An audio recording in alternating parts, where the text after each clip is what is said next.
नमस्कार। राति 10 बजेको हजुरको मुख्य समाचारमा स्वागत छ। समाचारको साथमा उपस्थित छु म श्रीराज महत। तपाईले यो समाचार हजुरको रेडियो 102.1 मेगाहर्ज, इन्टरनेट अनलाइनमा हजुरको रेडियो.org.np का साथै मोबाइलको एप्लिकेसन मार्फत संसारभर एकैसाथ सुनिरहनु भएको छ। राष्ट्रपति विद्यादेवी भण्डारीले स्थानीय तहको निर्वाचनले लोकतन्त्रलाई जगैदेखि बलियो बनाएको बताउनु भएको छ। संसदको बैठकमा नीति तथा कार्यक्रम वाचन गर्नुअघि राष्ट्रपति भण्डारीले स्थानीय निर्वाचन निष्पक्ष, स्वतन्त्र र भयरहित वातावरणमा सम्पन्न भएको उल्लेख गर्नुभएको हो। अघिल्लो पटकको स्थानीय तहको निर्वाचनमा मतदान हुन नसकेको ओडामा समेत यसपटक मतदान भएको र निष्पक्ष, स्वतन्त्र, शान्तिपूर्ण र भयरहित वातावरणमा भएको निर्वाचनले लोकतन्त्रलाई जगैदेखि बलियो बनाएको राष्ट्रपति भण्डारीले बताउनु भएको छ। संविधानले तोकेको समयमै स्थानीय निर्वाचन सम्पन्न हुनुले दिगो शान्ति, विकास र सुशासन प्राप्तिका लागि बलियो आधार बनेको समेत राष्ट्रपति भण्डारीको भनाइ छ। सरकारले नीति तथा कार्यक्रम सार्वजनिक गरेको छ। आज दुवै संघीय संसदलाई सम्बोधन गर्दै राष्ट्रपति विद्यादेवी भण्डारीले सरकारका प्राथमिकताहरू सार्वजनिक गर्नुभएको हो। राष्ट्रपति भण्डारीले नीति तथा कार्यक्रम सार्वजनिक गर्दै प्रधानमन्त्री रोजगार कार्यक्रम पुनर्संरचना गर्ने जानकारी दिनुभएको छ। प्रधानमन्त्री रोजगार कार्यक्रमलाई सबै तहको स्वामित्व स्थापित हुने गरी पुनर्संरचना गरिने, रोजगारी, सिप विकास र उद्यमशीलतासँग सम्बन्धित कार्यक्रमहरूको प्रभावकारिता अध्ययन गरी एकीकृत रूपमा कार्यान्वयन गरिने नीति तथा कार्यक्रममा उल्लेख छ।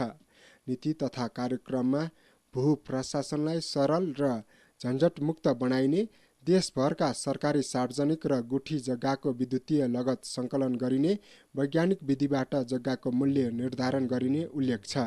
आन्तरिक उत्पादन र उत्पादकत्व वृद्धि गरिने, नवीकरणीय ऊर्जाको प्रयोग मार्फत औद्योगिक प्रवर्धन गरिने, उत्पादनशील क्षेत्रहरूमा लगानीमा वृद्धि गरिने, साना तथा मझौला उद्योगमा नवप्रवर्धन गरिने लगायत पनि नीति तथा कार्यक्रममा उल्लेख छ। आफ्नै उत्पादन, आफ्नै व्यापार कार्यक्रम लागू गरिने र यसको लागि कर तथा भन्सार छुट गरिने पनि नीति तथा कार्यक्रममा उल्लेख छ। सरकारले नेपाली उत्पादन तथा उपभोग अभिवृद्धि अभियान दशक घोषणा गरेको छ। नेपाली उत्पादनलाई राष्ट्रिय, क्षेत्रीय र अन्तर्राष्ट्रिय मूल्य निर्धारण गरेर अगाडि बढ्ने पनि नीति तथा कार्यक्रममा उल्लेख छ। पर्यटकीय स्थल र वस्तुको विधिकरण गरी रोजगारी वृद्धि गरिने, एकीकृत पर्यटकीय पूर्वाधार निर्माण गरिने लगायत विषय पनि नीति तथा कार्यक्रममा उल्लेख छ। 2 वर्षभित्र भूमिहीन र अव्यवस्थित बसोबासीको समस्या समाधान गर्ने घोषणा पनि सरकारले गरेको छ। मुक्त कमैया र मुक्त हुन बाँकी हरुवा चरुवाका लागि स्थानीय तहले रोजगारी र क्षमताका विकासका कार्यक्रम सञ्चालन गर्ने पनि घोषणा सरकारले गरेको छ। आगामी आर्थिक वर्षमा 800 किलोमिटर सडक निर्माण गरिने, राष्ट्रिय गौरवका कामलाई निरन्तरता र प्राथमिकता दिइने तथा हुम्लालाई आगामी वर्ष राष्ट्रिय सडक सञ्जालमा जोडिने पनि नीति तथा कार्यक्रममा उल्लेख छ। आगामी वर्ष थप 300 पुल निर्माण गरिने, महाकाली नदीमा निर्माणाधीन दोधारा चाँदनी जोड्ने 4 लेनको पुल सम्पन्न गरिने, रेल मार्गहरूको सम्भाव्यता अध्ययन गरिने, नदीहरूमा आन्तरिक जल यातायातको सम्भाव्यता अध्ययन गरिने पनि कार्यक्रममा उल्लेख छ। नेपालको आफ्नै स्याटेलाइट बनाउने प्रक्रिया सुरु गरिने, दुर्गम क्षेत्रका अस्पतालमा गुणस्तरीय सेवा प्रदान गर्न काम गरिने लगायत विषय नीति तथा कार्यक्रममा उल्लेख छ। 1 वर्षमा 638 मेगावाट बिजुली उत्पादन भएको छ। सरकारको नीति तथा कार्यक्रम प्रस्तुत गर्दै राष्ट्रपति विद्यादेवी भण्डारीले नेपालले 1 वर्षमा 638 मेगावाट बिजुली उत्पादन गरेको जानकारी दिनुभएको छ। उक्त बिजुली राष्ट्रिय प्रसारणमा जोडिएको पनि उहाँले बताउनु भएको छ। यो वर्ष 325 किलोमिटर सडक कालोपत्रे भएको छ। 1 वर्षमा 12,600 हेक्टर जमिनमा सिँचाइ सुविधा पुगेको पनि नीति तथा कार्यक्रममा उल्लेख छ।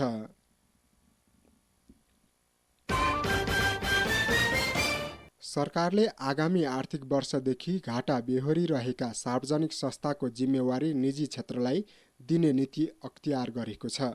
सरकारले नीति तथा कार्यक्रम मार्फत घाटामा रहेका सार्वजनिक संस्था निजी क्षेत्रलाई सुम्पने जानकारी दिएको हो। नीति तथा कार्यक्रम सार्वजनिक गर्दै राष्ट्रपति विद्यादेवी भण्डारीले वित्तीय रूपमा बोझिलो सार्वजनिक संस्थान खारेज गर्ने वा निजी क्षेत्रलाई जिम्मेवारी दिने बताउनु भएको हो। यस्तै निजी क्षेत्र सक्षम रहेका क्षेत्रमा सञ्चालन भइरहेका सार्वजनिक संस्थाको समेत जिम्मेवारी निजी क्षेत्रलाई नै दिने सरकारी योजना रहेको उहाँको भनाइ छ।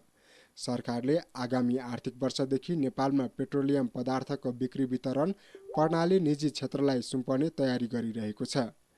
त्यसैको तयारी स्वरूप सार्वजनिक संस्थान सञ्चालनको जिम्मेवारी निजी क्षेत्रलाई दिने राष्ट्रपति भण्डारीले बताउनु भएको छ।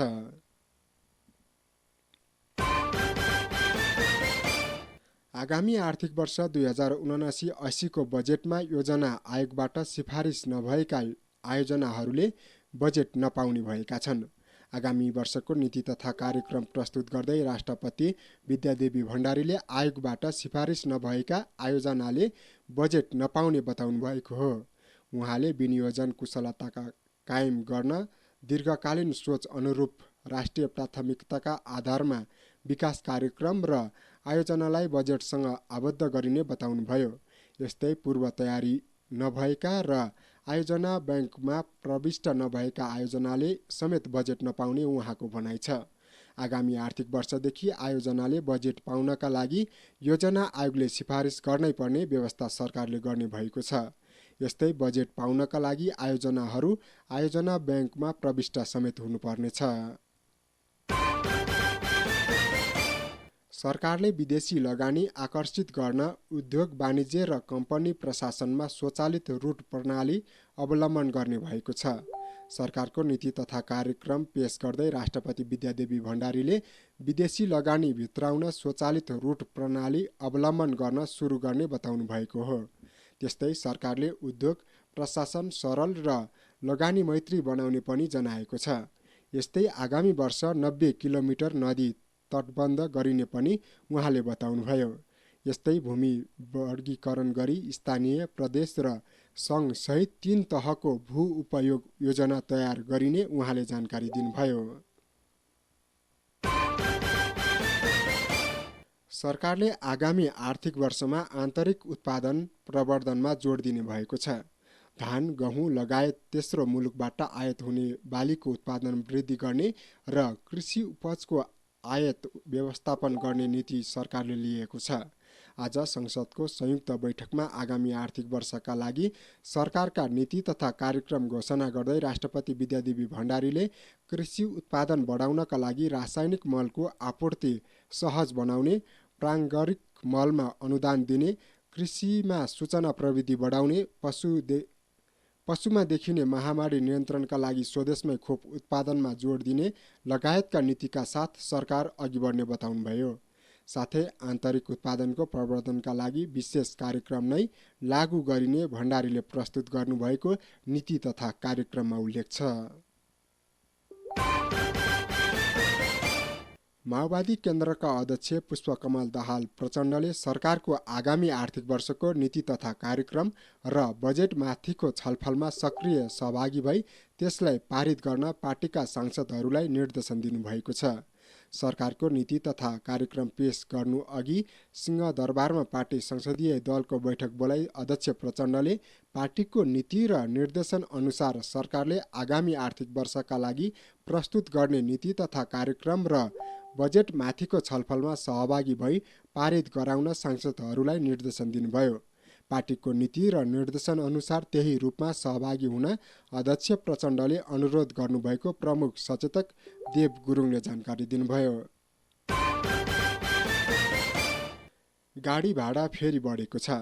नेपाल आयल निगमले इन्धनको मूल्य 10 रुपैयाँले बढाएपछि यातायात व्यवस्था विभागले स्वचालित मूल्य प्रणालीका आधारमा सार्वजनिक गाडीको भाडा बढाएको हो। विभागले यात्रुवाहक गाडीमा 2.1%ले, पहाडी बाटोमा चल्ने मालवाहक गाडीमा 2.7%ले र तराईको बाटोमा चल्ने मालवाहक गाडीमा 3%ले भाडा बढाएको हो। यो भाडा 2 वा 2 भन्दा धेरै प्रदेश भएर चल्ने राष्ट्रिय स्तरका रुटमा लागू हुनेछ। यसअघि यही जेठ 4 गते पनि भाडा बढेको थियो। आजदेखि निर्वाचन आचार संहिता लागू नहुने भएको छ। निर्वाचन आयोगले एक विज्ञप्ति जारी गर्दै गत वर्ष चैत्र 25 गतेदेखि लागू भएको आचार संहिता आजदेखि नहुने जनाएको हो। वैशाख 30 गते सम्पन्न स्थानीय तह निर्वाचनको मत परिणाम आउने क्रम जारी छ। अब केही स्थानीय तहको मात्र निर्वाचन परिणाम आउन बाँकी छ। निर्वाचनको समयमा अवाञ्छित गतिविधि नहोस् र मतदातालाई प्रभावमा पार्न कसैले पनि नसकुन् भनेर आयोगले सरकारी पदाधिकारी, उम्मेद्वार, प्रतिनिधि, सञ्चार माध्यम र मतदाता सम्पूर्णका लागि आचार संहिता लागू गर्नेछ।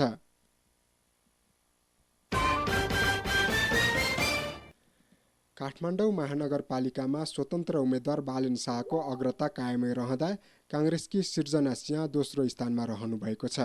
उपमेयर नेकपा एमालेकी उम्मेद्वार सुनिता डङ्गोलको अग्रता कायमै छ। एकीकृत समाजवादीका उम्मेद्वार रामेश्वर श्रेष्ठ दोस्रो स्थानमा रहनु भएको छ। पोखरा महानगरपालिकामा पनि एकीकृत समाजवादीका उम्मेद्वार धनराज आचार्य अगाडि रहनु भएको छ। एमालेका उम्मेद्वार कृष्ण बहादुर थापा दोस्रो स्थानमा रहनु भएको छ भने ललितपुर महानगरपालिकामा भने काङ्ग्रेसका चिरीबाबु महर्जन अग्रस्थानमा रहनु भएको छ। काठमाडौँको सेन्ट लरेन्स कलेजका छात्रहरूमाथि यौन दुर्व्यवहार गरेको आरोपमा अर्का शिक्षक पनि पक्राउ परेका छन्। यौन दुर्व्यवहार गरेको आरोपमा कलेजका शिक्षक राजन कुमार पौडेललाई पनि पक्राउ गरिएको प्रहरी परिषद टेकुका प्रवक्ता दिनेशराज मैनालीले जानकारी दिनुभयो। विद्यार्थीहरूमाथि यौन दुर्व्यवहार गरेको भन्दै आज विद्यार्थीहरू आन्दोलित भएपछि प्रहरीले आरोपित शिक्षक जनार्दन अधिकारीलाई दिउँसो पक्राउ गरेको थियो।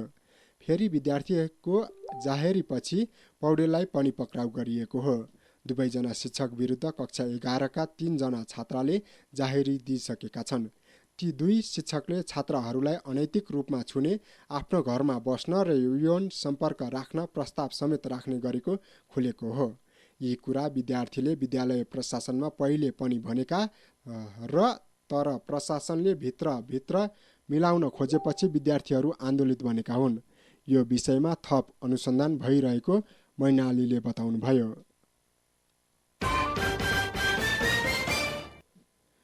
र सिन्धुलीको गोलन्जर गाउँपालिका 4 डुङ्ग्रेका 18 वर्षीय डोर बहादुर खपाङ्गी मगरको नाम गिनिज बुकमा लेखिएको छ।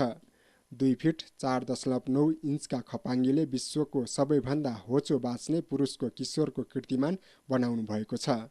खपाङ्गीलाई काठमाडौँमा गिनिज वर्ल्ड रेकर्डको प्रमाणपत्र प्रदान गरिएको हो।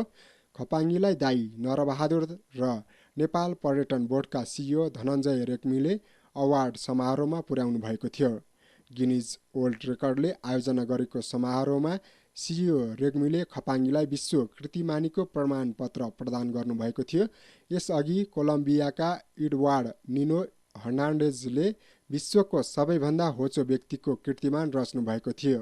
उहाँ 2 पटक विश्वको होचो व्यक्ति घोषित हुनुभएको थियो।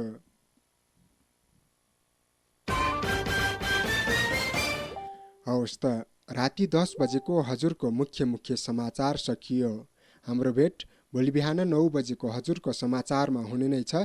त्यतिन्जेलसम्मको लागि समाचार सहयोगी साथीहरूलाई विशेष धन्यवाद दिँदै म श्रीराज महत पनि यस समाचारबाट बिदा हुन्छु। नमस्कार, शुभरात्रि।